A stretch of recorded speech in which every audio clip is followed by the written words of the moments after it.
First part of this section should be pretty straightforward. To be honest, I'm not sure. I'm going to wait and see how long it is when I actually try to figure out when to sort of stop this part.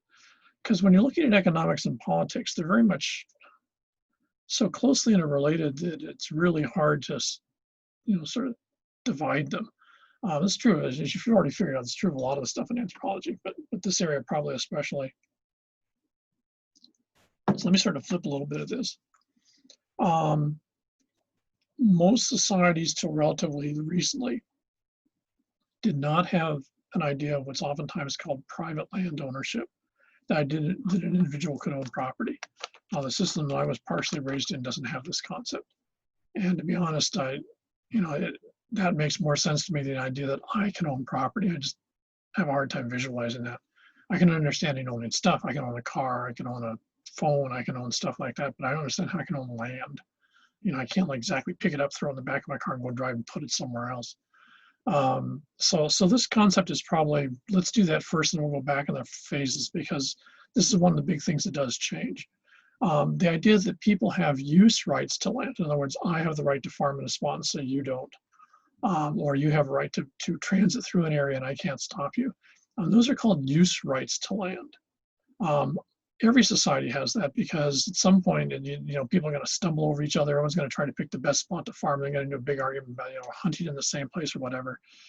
So the idea that you parse out the landscape in terms of, certain individuals have the rights to be at point A and certain individuals have the right to be at point B is common in all groups. In fact, it's not only a human thing. You see this in almost every other animal species, especially predators, invariably stake out land claims. If you threw your dog and your cat outside and they went feral, you'd find out they stake territory. And then they can get into, cats especially, at least, you can see them around here all the time, get into ferocious fights around, crossing territorial boundaries, my hunting ground versus yours. So use rights is a common and obviously, pretty necessary way to define the relationships with land. And that's what we mean when we talk about usufruct, is use rights to the property or use rights to land.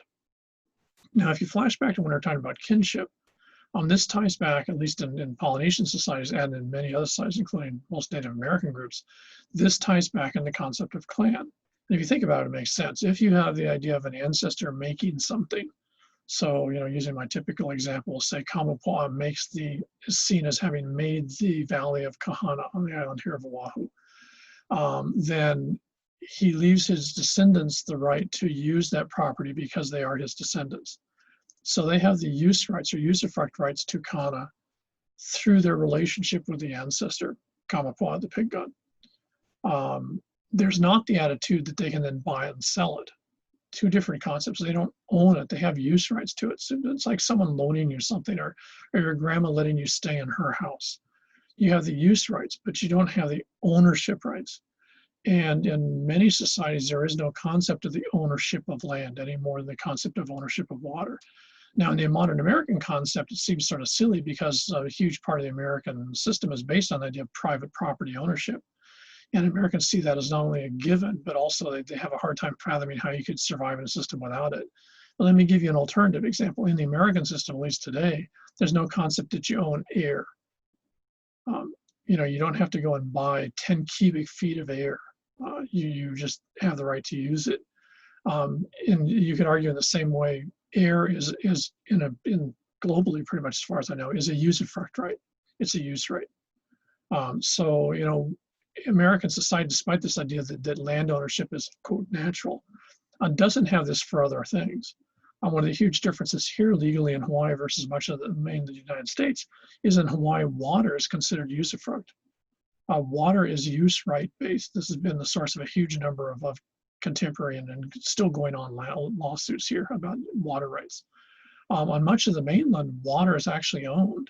And again, I can't fathom how you can do this, but in many states in the United States, you can actually go and buy part of a stream, and you actually own the water in the stream. From my standpoint, water, winter or summer, the amount of water is going to change. What the hell? But that's the way it is. The American system of idea that individuals can own stuff even goes to something like water. I suppose you want to make a bunch of money, maybe you could sell a bunch of Americans parts of the ocean too. Who knows?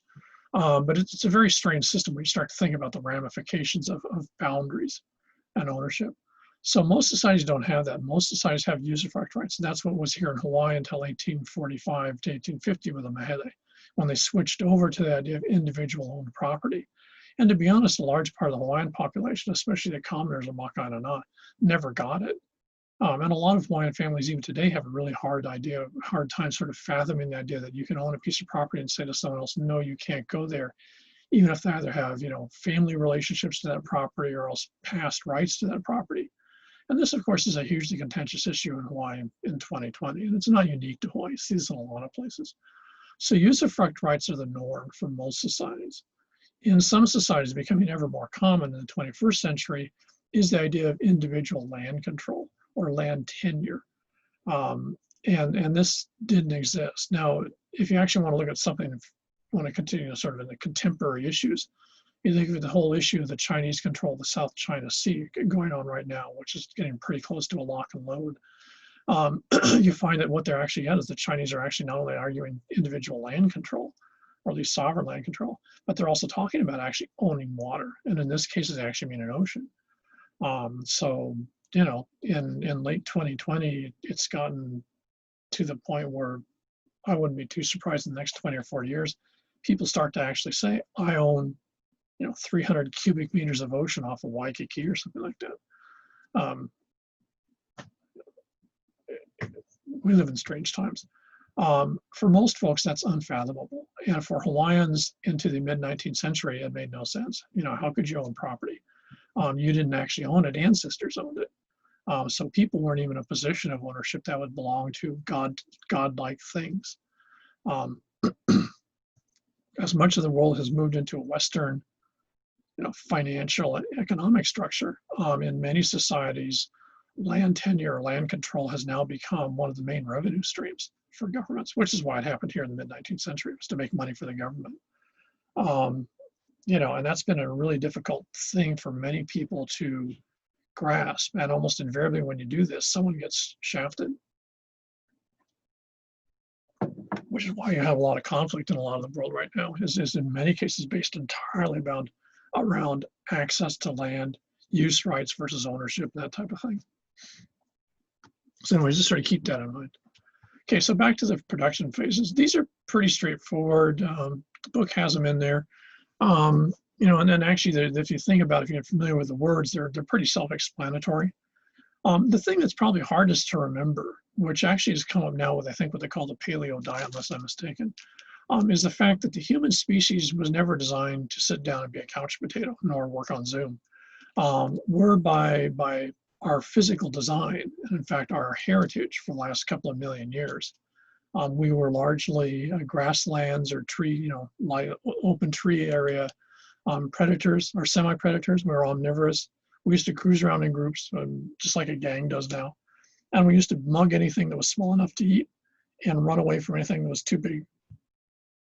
And this is why we've got the various systems. This is why our digestive system can eat almost anything. There's a ton of stuff you can eat that will kill your pet. There's almost nothing your pet can eat that you couldn't eat. In other words, it won't kill you. You might not like it, but it won't kill you. So we're very non-specialized. We're sort of like a mammal version of a cockroach. We're designed to be effective in almost any environment. We can do that in short order because we modify ourselves through manipulation of the world around us. If it's cold, we make clothes. If it's warm, we take clothes off or cool ourselves down somehow. Use of fire, all these type of things have allowed us to modify ourselves in such ways that we can survive in almost any condition. This is why we're one of the most successful species on the planet. And all that was what we call hunter-gatherer. So the way the human species became the dominant primate on the planet has nothing to do with farming. It all predates that. And what it was is us growing around in groups, usually family groups, and basically, just eating everything off the landscape. And this is why so much of not only our digestive system, this is why we've got binocular vision. This is why we've got opposable thumbs, so we can pick up little seeds or little animals or whatever to stuff them on our mouths. So a huge part of what we are physiologically is actually based on being a hunter-gatherer, including being bipedal, which allows us to basically see further over the environment in case there's something really large with sharp teeth that's thinking of bumping us off. So we're very good at that. And you can actually see this with some of our relatives in the modern world concerns. If you look at macaques, for example, they operate in almost exactly the same pattern we did. And what's really fascinating, if you look at macaques in places like India or Southeast Asia, they've actually become, in the last 40 or 50 years, very adapted to urban life. And in fact, they're becoming an increasingly large problem in a lot of areas because they're so good at being hunter-gatherers in subdivisions or in urban areas. So, some of our relatives are just as good at this as we are, but this is how we became what we are.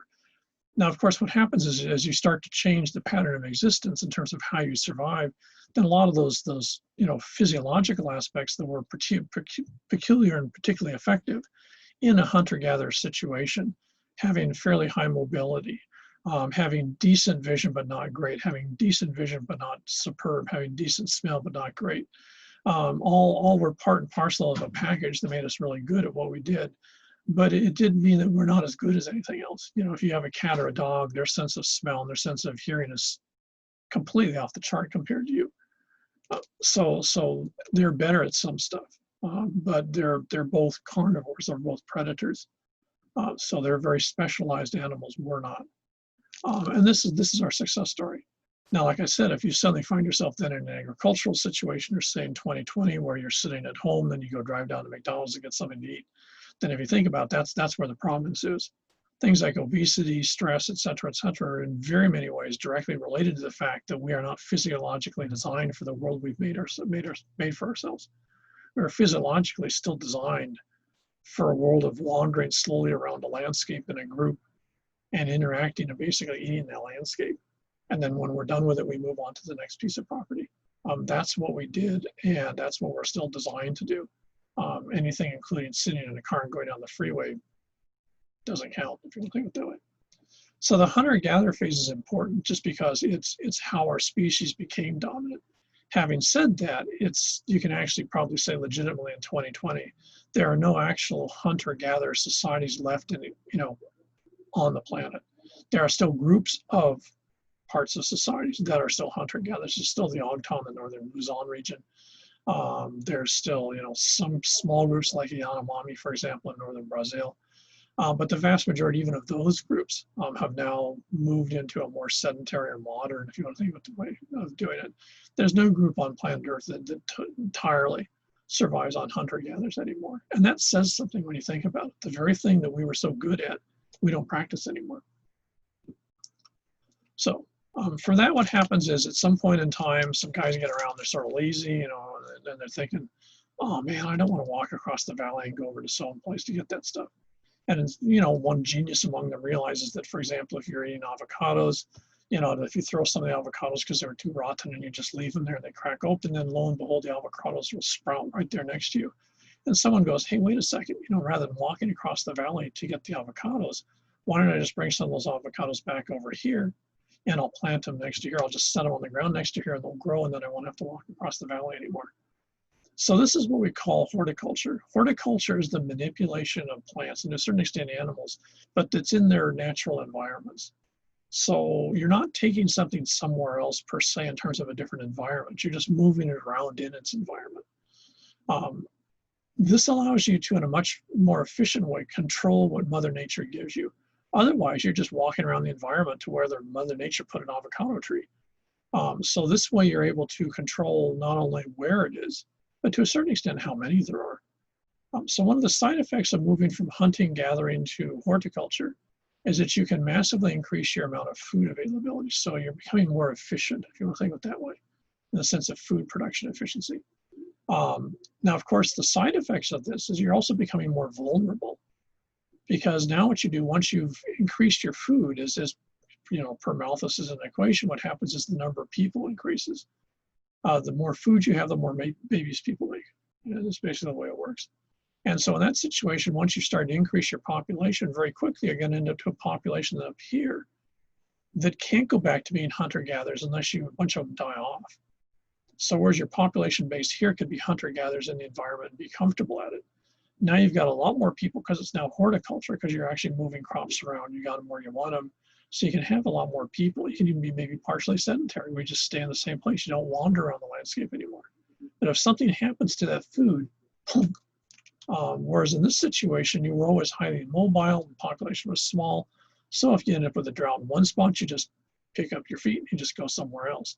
These folks don't have that same option because they've now increased their population. So they've increased their risk level. But they've also increased their ability to do several things. Since they have more food, they can have more people, which you also find is you see a pretty massive increase in technology. Because if you're not wandering around the landscape as much, now you can start to have things. You can have, fixed fireplaces, you can have pottery. You can start to make more efficient stone tools. Why? Because you're in one place for a longer period of time. You can work wood more effectively because you don't have to carry everything with you. So the shift to horticulture was probably the big shift, one of the big bang changes that occurs in the human species at different points in time in different places. And, there's always archaeologists are going to quibble about this till, the universe collapses probably. Now, one form that this does take, and horticulture is actually still common in a lot of the world, especially in tropical zones. So here in the Pacific, you still see horticulture as one of your major things. What you see here is oftentimes it's called slash and burn, which is also would be a good name for a grunge band somewhere, I guess. But when you're talking about slash and burn agriculture, horticulture, what you do is, again, remember, you're just modifying the environment, but you're not moving things to someplace different per se. So what you do is, for example, if you're in the western part of the Pacific here, you go and you decide where you want to plant stuff. So you go and you trim the trees, you ring them so the trees will die. The small stuff you break where you can just by hand, and you leave everything else there. Now, you do this in the dry season. So once everything's a little bit dry, you throw a match in and you run like hell. Now, what's going to then happen is basically, because you've slashed all the plants that you could get to easily, is that area is going to burn. But the area next to it, in other words, outside of your area, you didn't cut down the trees, you didn't cut down the bushes, and so that area is probably still going to be green. So what's going to happen is usually the fire stops at the area, at the edge of where you were clearing. So now you basically, had this fire take place. The ash falls down to the soil and becomes fertilizer. You've now gotten rid of, especially of your weeds and stuff, so you don't have to do any weeding. And because you're not plowing, this isn't agriculture, this is horticulture, you're literally taking, this is why we use the or digging sticks here in the Pacific. You literally take the plants that you want, you just walk around, you poke a hole in the ground, stick the plant in, poke a hole in the ground, stick the plant in. And the reason that works is because those plants grow in that environment anyways. You're not taking them to someplace different, you're just replicating the world they existed in, you just give them better conditions. They don't have to fight with weeds. You put them in an area where maybe they got more sun. Whatever it is. You know enough about those plants to keep them happy. And now you've put them in one spot. So when you want to collect them, you don't have to go wander around the countryside. You just walk up the trail to your little farming area and you pick the food. That's slash and burn horticulture. This is still practiced in part of the Pacific. It's become pretty rare in most of the rest of the planet, and it's becoming more rare every day here in the Pacific. But in the Western Pacific, this is still not totally uncommon. And it has some environmental advantages, not the least of which is you're using fairly small areas. So there's not a lot of environmental impact per se. You're keeping plants within their normal regimes in terms of their normal climate system, their normal, physical locations and stuff. So you're not really adding a lot of change to the environment. You're just sort of modifying. Fires happen anyways. You're just selecting where the fire happens. Those plants grow there anyways. You're just moving them all in one place. So horticulture allows you to make major increases in your food production, but it's actually relatively low risk level, because if those plants grow there anyways, then they should be a little more, able to deal with like changing temperature or changing amounts of water, because it's their normal world they're living in. Okay. Now, somewhere along the line, genius number 2 comes up and looks at this and thinks, okay, well, that's fine, but I can do 2 things. And one thing they do is they look at the plants that they're growing. They start to very particularly pick how they're going to handle those plants. And then the most famous example I can think of is maize. Originally, if you go to northern Mexico, places like that, say Oaxaca or something like that, or Sonora, and you'll find one of the grasses that you find, it's all over the place, and it's this nightmare. It's called tecate. It's this real nasty, it's a grass about this high, it's a weed. And it grows all over the place. And it's got these really nasty little fuzzy seed pods that will dig into your shoes, they'll dig into your socks. If you've got a dog, they dig into the paws of the dog. They even dig into the hooves of horses. You gotta stop the horse every once in a while and pull them out, especially if it's shoed. So tecate is a nightmare, and it grows everywhere. Especially loves right after a fire. It's what if you have like a bulldozed piece of property or a fire happens, Tecate Butte comes in. So again, it's a hassle. Everyone hates it. Having said that, about 16, 20,000 years ago, when people moved into that part of Mexico, they realized that those nasty little seed pods that get into your shoes or get over whatever, if you crack them open, inside there's these little yellowish or sometimes black little almost like BB-shaped things. And these seeds are actually quite good to eat, so they're very healthy. And so this would be an example of horticulture. People in that area of the world started burning down areas to have the Tecate show up intentionally rather than leaving it to nature, because they figured out how to harvest the Tecate and harvest those little seed, those little BB seeds out of the inside of those little tufts, or seed pods. Now, at some point, someone started to get the idea, well, rather than just picking these all up, why don't I keep track? And if there's some of these that actually grow larger BBs, larger seeds, what I'll do is I'll not eat all of those. I'll actually keep them and set them aside, and I'll make sure when I replant next year, I use the bigger ones. Now, let's see, if you remember your grade school or high school, I don't know when you guys remember this stuff, but this would be what we call Mendelian genetics, where you start to selectively pick for certain attributes that you want to encourage. If you've got a dog, even more so in cats, dogs are a perfect example of Mendelian genetics. Or if you know someone that grows roses or orchids or something like that, roses especially another example of Mendelian genetics. So what happens is they start doing that with plants and to a lesser extent with animals, but especially plants. And what happens is in northern central Mexico, is what they end up with is a plant that eventually ends up, rather than being maybe about 60 centimeters high, now it's a meter tall. And it's got these little tufts, that little nasty fuzzy seed pod has turned into something a lot larger. And now what's happened is those two little BBs that were inside now have turned into a whole series of little sort of seeds fixed in a center core. And what you end up with over time is basically a plant that you have genetically modified to an enormous extent. And this would be maize, which you guys probably know of as corn. Though if you actually want to see what normally is growing, it would be what you guys would call Indian corn, because you see this time of year around Halloween, Thanksgiving, it's the colored corn. That's actually what was bred, and that took thousands of years. But what happened over a long period of time is people modified that nasty little seed pod into a thing of corn. So what that meant is per plant now you had an enormous amount of food. I've never tried harvesting Tecate, but I can guarantee that if you had like a 5 by 5 meter area, you'd probably get maybe enough to put in your hands, or maybe a small bowl. So you don't get a lot of food per square foot or per square meter, but the burger grows everywhere. Corn, on the other hand, if you think of what you get per square foot or square meter, you end up with a bunch of corn in terms of the amount of actual food mass. It's huge compared to the Tecate. But it requires a ton more water. It requires fertilizers. It's real sensitive to things like high wind, too much sun, not enough rain. So all these things that Tecate didn't care about because it's just a weed. Corn, on the other hand, really hates, really is picky about. So corn and or maize, whichever you want to call it, you've ended up major amount increasing your food production, but you've also massively increased your risk level, because the number of ways that corn can die on you just before you harvest it is like a really long list. In fact, corn is one of the most interesting of the modified plants, in the fact that corn can't even reproduce itself. If you have a field of corn, for example, and then someone walks from it, they don't finish harvesting it, so the corn just sits there, it'll die. Corn can't reseed itself. Corn needs people to actually go and take the corn, pop the kernels off of the cob, and then rescatter the kernels and to replant it. Corn can't do that on its own. So it's become so modified, it's actually dependent on humans for the next generation. And if you go to some place like Maui or Wahiawa, you can see this. That's where Monsanto grows their seed corn, which is then shipped around the planet as a GMO corn.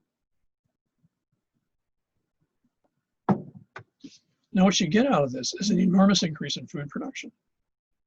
And you get so much of an increase in food production that now you no longer have to move around anywhere. Now you can have a farm and a farmhouse, and you live in the farmhouse. Your neighbors have a house nearby, or maybe you have a village, everyone walks out to their farms. So you've got a massive increase in food production, so your population just skyrockets. Now you can have all sorts of technology, because now you don't have to move around anymore. You don't have to be nomadic. You don't have to be portable. You can now be entirely sedentary. So intensive agriculture is a massive change in the way that people operate. But probably the biggest part of this is that now, if you think about it, what you've got is your relationship with nature is entirely changed. In a hunter-gatherer world, nature provides the resources. You have to figure out where it is. It's almost like a treasure hunt. In an intensive agriculture world, you now modify that world to put what you want to into it. And a good example, if you go to someplace like Kenai or Maui, or say, Waikana here on this island, and you look at the wet fields there, the Dalo fields, what you've got is basically Pacific Islanders coming in, Polynesians coming in, taking parts of a landscape, turning it into basically freshwater swamps, slow-moving swampy ponds. So that's entirely man-made. You entirely put the type of mud that you want inside of it, and then you plant the Dalo, which comes from the Western Pacific, in there. So you make an entirely artificial environment for the crops that you want, and then the amount of food you get out of that Dalo patch is absolutely huge.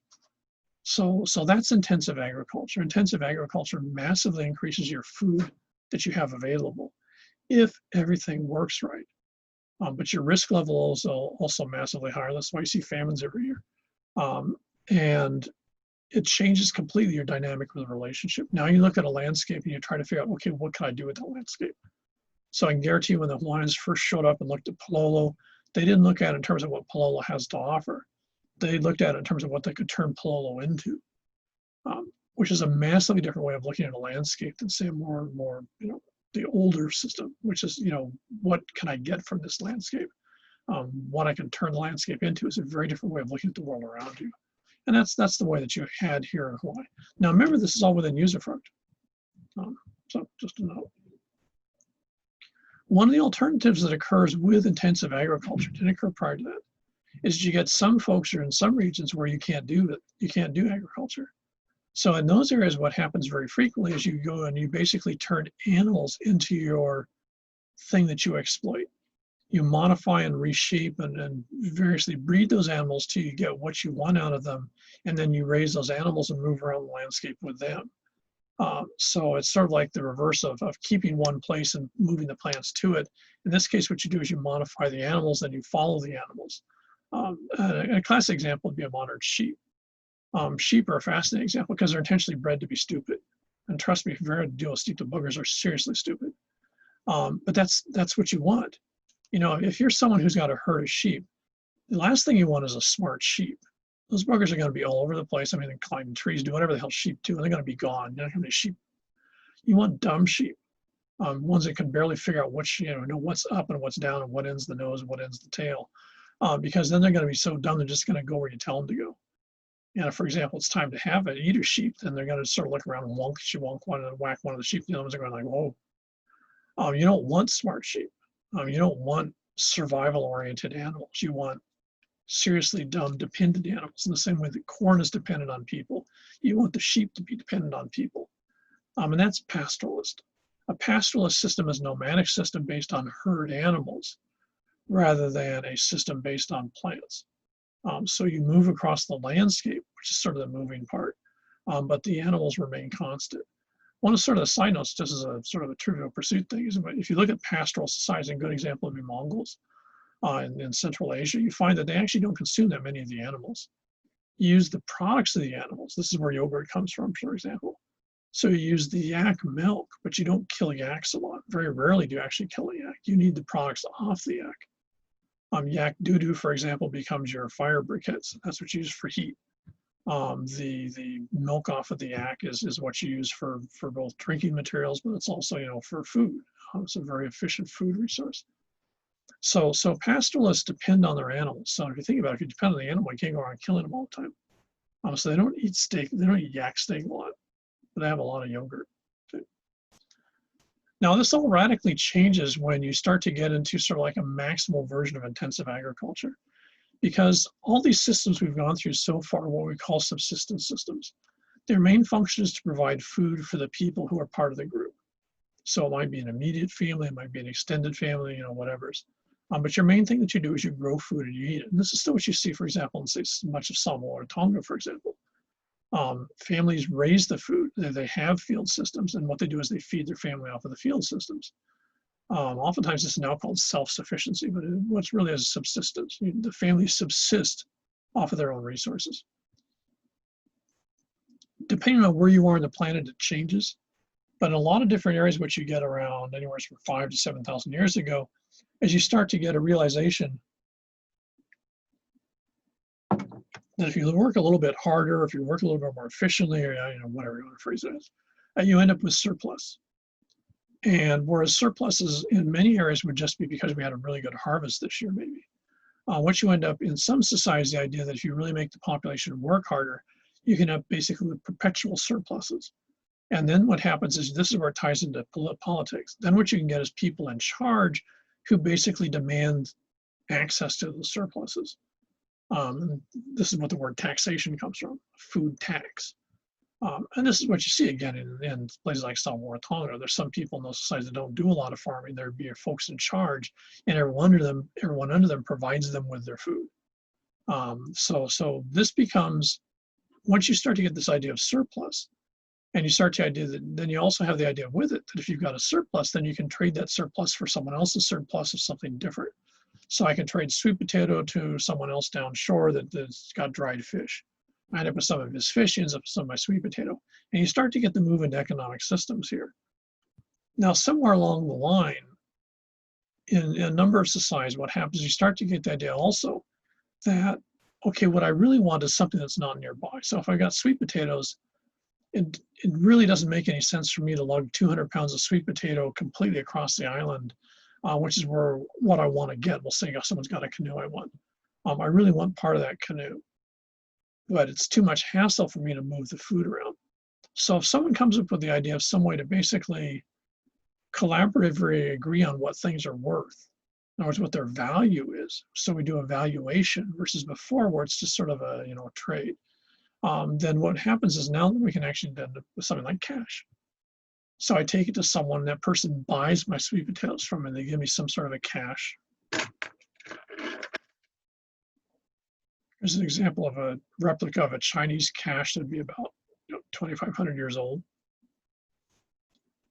Now, just like a modern $20 bill, this is nothing more than a representation. The way you got this is I give such so-and-so X amount of rice, for example, and they give me one of these.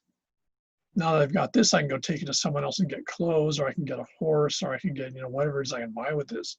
And the reason I can do that is this other person will then take this from me and give me the item I want. Now they've got this, and they can go and convert it to something else. So cash is like a marker, it's like an IOU, and it has to be socially agreed upon. This is why monetary systems are so scary if you actually think about them for a second, because they're entirely based on a very set of arbitrary concepts of what something's worth actually is. So this, once you start to get the idea of putting a monetary value on things, then all of a sudden, all your views of the world around you change radically. All of a sudden, food, for example, is not seen as subsistence. Now food is actually seen in terms of what it's worth, in other words, the monetary value. And probably more importantly, this is when you start to get land ownership, because now you're going to look at property in terms of what it's worth. And this was something that, again, the Hawaiians did not have any experience with at all, but in the 1840s when the Mahele occurred here and they shifted to private property ownership, they didn't have any idea of the idea that you could put a value on land in the sense of cash. Hawaii was still largely a barter system. And if you didn't grasp that, that meant that you were incredibly vulnerable to someone who did understand the idea of the cash value of land. And so what happens is the last of these systems is what we call commercial agriculture or cash cropping. So you start to raise plants, or you start to raise animals for the purpose of selling them and generating cash. With the cash, you then go to food land and buy something to eat. So what you're growing on the property no longer has subsistence value. So we'll say, it's 10 years ago, so this is almost semi-legal now. We'll say it's now. So I decided to start a farm in the back of Palolo Valley and have a couple acres back there. So I start growing pakalolo, marijuana. Okay. I can't eat it. I mean, I suppose you could, but you're just going to have a bad case of the munchies. So that's not going to work. It'll be so mellow, I won't care. So what I'm going to do is I'm growing it because I'm then going to sell it to marijuana dispensaries. With the money they pay me, I'm then going to go to Foodland or wherever, buy the food that I want, or buy the clothes that I want, or buy whatever I want. So what I've done is converted food into cash. Now, what that also means, to a certain extent, I'm going to look at the property owner in terms of how much money I can make from that land. Now, notice how different that is than the older systems. No longer are we talking about surviving on the land that you have or growing stuff that fits to the land you have. Now everything has cash value. So for example, if someone offers me a ton of money and wants to put in a dump there, or say, hazardous materials waste storage spot, I'm going to go, yeah, okay, yeah, I'll take 10 million for that. Well, never mind the fact that when I've done that, that land's going to be absolutely destroyed. It's no longer going to, you won't even get close to it, much less plant any food in it. But I don't care because I've gotten my money out of it. So the way you view the land changes radically when you go into cash cropping, which is exactly what it sounds like. You crop for the purpose of cash. So oftentimes the more technical term is commercial agriculture, which when you think about it means the same thing. You grow things for the purpose of making money. Of course, here in Hawaii, we're a classic example of that. One of the main products till recently, pineapple and sugar. If you go over into someplace like Kona around Captain Cook, it's still coffee. You can't survive on coffee. You know, if anything else is going to happen, you get all hyper in the morning and you run around 100 miles an hour, probably have a heart attack. But your body can't digest coffee particularly well. You're going to kill yourself really fast. You sell the coffee and with that buy food. So this is the new world we live in, is the cash cropping world of the 21st century. And it doesn't really fit very well with an environmental mindset because, of course, in a cash cropping mindset, money is what matters, not the environment. Okay. Now, this sort of segues into, you know, there's been a ton of stuff written on this. I'm not really too into, you know, the process of how this happens, because I just don't think we know enough to actually say. But if you think about it, this ties into, in many societies, the idea what's oftentimes called conspicuous consumption. And there's some interesting aspects of this I don't think we really think about. Now, consumption means to consume. And I'll give you about 2 seconds to figure out what the word conspicuous, remember what the word conspicuous means.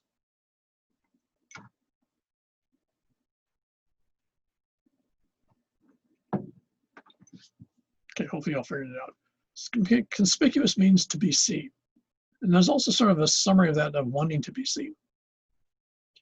So if you're doing conspicuous consumption, what you're actually doing is you're consuming things for the purposes of having others watch you consume it.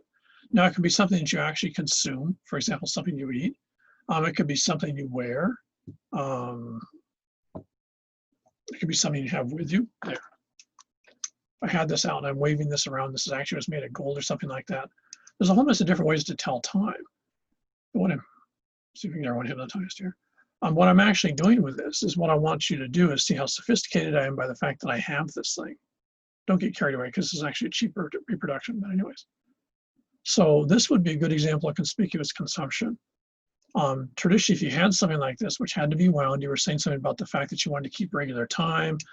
These were supposed to be expensive, they were flashy, and you wanted people to notice you had them. So if you used to have these things, they would have them on a gold chain attached to their belt.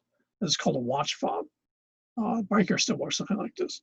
And what you're doing is you're putting this in here. So even when you've got this protected in the pocket, you want people to know you've got one. So you intentionally use something that's sparkly metal to make it highly visible. This is an example of conspicuous consumption. Now, conspicuous consumption has several requirements. One is conspicuous consumption is based on the group. You conspicuously consume because other people will know what it means. In other words, if you go to a society that doesn't have watches and doesn't have any interest in metal, then walking around with this watch fob and something like this is going to be like, there's no message. There's no symbolism taking place because the symbols don't mean anything to them. They might make you happy, but it's not going to make anyone else happy. So conspicuous consumption almost invariably works when you have shared symbols. What you have in this case is shared symbols that assume value. So American society is probably one of the classic examples of this. A huge part of who we are and what we are is based on the things that we consume very conspicuously. And one of the side effects of this is the reason you do that is you do that because you want strangers to be able to judge you in the way that you want to be seen. So for example, now that tourism is starting up, I saw this yesterday when I was running Diamond Head, is that I already saw a couple of I assume they're tourists, riding around in rental Ferraris. And the reason you do that very simply is it's not because the gas mileage is better, but you want to, for a short period of time, have the fantasy that people you don't know when they see you driving a Ferrari and go, wow, they can afford a Ferrari. It's just like kids dressing up for Halloween, sort of, when you think about it. And so that's conspicuous consumption. It only works if the group understands the messages, and that drives the consumption. I'm going to send you a video if I can find it that promises I've got mentioned there. So conspicuous consumption, depending on the society, is either not that big of a thing or a really big thing. If you think about it, conspicuous consumption doesn't work with your relatives and friends because I know you too well. So conspicuous consumption is always driven by those that don't know you. which says something about American social relationships that were so driven by conspicuous consumption, which is some very basic level, says we don't really know each other very well. And so we tend to judge others based on their physical appearance, the things they've got with them, the toys that they've got, whatever it might be.